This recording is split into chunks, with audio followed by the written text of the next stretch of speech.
Hello friends, Manju recipe में आप सभी का बहुत बहुत स्वागत है।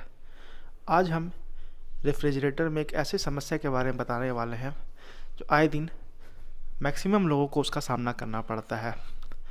सेम हमारे साथ भी हुआ था। हमने वर्लपूल का डबल डोर रेफ्रिजरेटर इसके पहले परचेज़ किया था।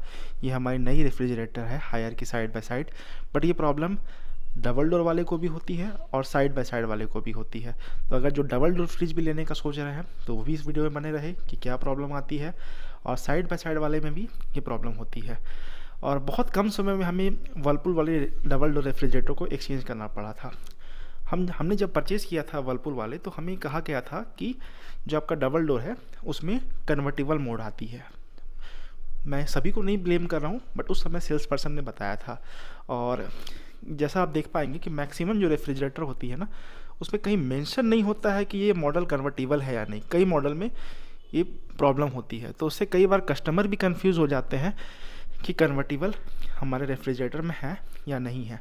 अब मैं बताता हूँ कि कन्वर्टिबल, अगर बहुत सारे लोगों को नहीं पता होगा उनके लिए बता रहा हूँ कि कन्वर्टिबल क्या होता है। कन्वर्टिबल ये होता है कि जब भी आप डबल डोर रेफ्रिजरेटर ले रहे हैं या साइड बाय साइड ले रहे हैं, तो आपका एक सेक्शन फ्रीज़र का होता है और एक सेक्शन आपका फ्रिज का होता है। और जब भी मान लीजिए हमें आइस की ज़रूरत हमेशा नहीं पड़ती है, बहुत कम समय ज़रूरत पड़ती है, कई बार होती है कई बार नहीं भी होती है। तो जो आपका काफ़ी बड़ा सेक्शन होता है ना, जैसे साइड बाय साइड है तो इसका लेफ़्ट साइड का जो सेक्शन है ना वो पूरा वेस्ट चला जाएगा। सेम डबल डोर के साथ भी है। जो ऊपर का है, मान के चलिए अगर आप 250 लीटर का रेफ्रिजरेटर आप ले रहे हो एग्जांपल के तौर पे, तो उसमें से कम 50 to 60 लीटर या ज़्यादा ही आपको फ्रीज़र स्पेस में वेस्ट हो जाता है। तो इसीलिए आप कभी भी ध्यान रखिएगा कि जब भी आप डबल डोर रेफ्रिजरेटर ले रहे हैं और या साइड बाय साइड ले रहे हैं, जैसे हमने इसको परचेज़ करने के पहले साइड बाय साइड में हमने देखा था, गोदरेज का देखा था। तो गोदरेज का जो हमारी इस बजट पे आ रही थी उस पर साइड बाय साइड में कन्वर्टिबल नहीं थी। सैमसंग में आती थी, एलजी की काफ़ी एक्सपेंसिव मॉडल में भी आ रही है। एलजी में ज़्यादा समय नहीं हुआ है, 6 से 7 महीना हमको लगता है लॉन्च हुआ है। और काफ़ी सारी हाइसेंस है या वोल्टास बेको है, आप किसी भी मॉडल में देखेंगे ना तो आपको उस पर साइड बाय साइड में आपको कन्वर्टिबल नहीं आता है।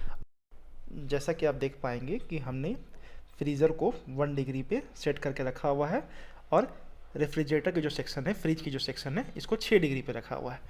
अब इसको हमने इसलिए 1 डिग्री पे रखा हुआ है क्योंकि हमारे लिए फ्रीज़र का स्पेस काफ़ी वेस्ट चली जाती है।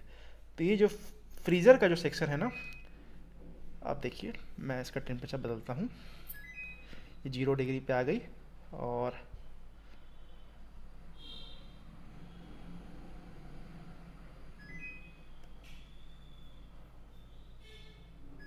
देखिए ये -1 पे, ये -2 पे है ना। तो अब ये बन गया, फ्रीज़र बन गया। अब इसमें मेरे को बर्फ़ जमना शुरू हो जाएगा, है ना, सेम, ठीक है।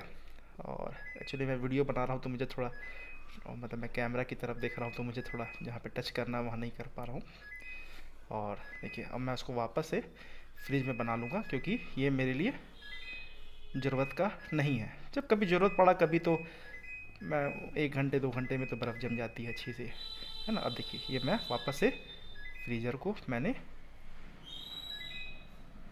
फ्रिज में बना लिया, ये मेरे लिए इनफ है। और देखिए जब हमने इसे बनाया हुआ है तो हमारा जो बर्फ़ है वो नहीं जमा हुआ है ना। तो ये काफ़ी ज़रूरत की फ़ीचर है। तो कभी भी आप रेफ्रिजरेटर लेने जाए तब आप ज़रूर एक फ़ीचर्स को देखिए कि कभी भी हमारे रेफ्रिजरेटर में कन्वर्टिबल आ रहा है या नहीं आ रहा है। और आपके यहाँ अगर नॉन वेजिटेरियन का इस्तेमाल ज़्यादा है तब आप ले सकते हैं क्योंकि उसमें तो फ्रीज़र का ज़्यादा उपयोग होता है, बट मैक्सिमम घर में इसका इस्तेमाल नहीं होता है। तो आशा करता हूँ कि आपको ये वीडियो बहुत इन्फॉर्मेशनल लगा होगा, और किसी भी तरह का डाउट होगा तो ज़रूर कमेंट करके पूछिएगा, मैं एक रिप्लाई दूँगा। फिर मिलते हैं अगले वीडियो में। धन्यवाद।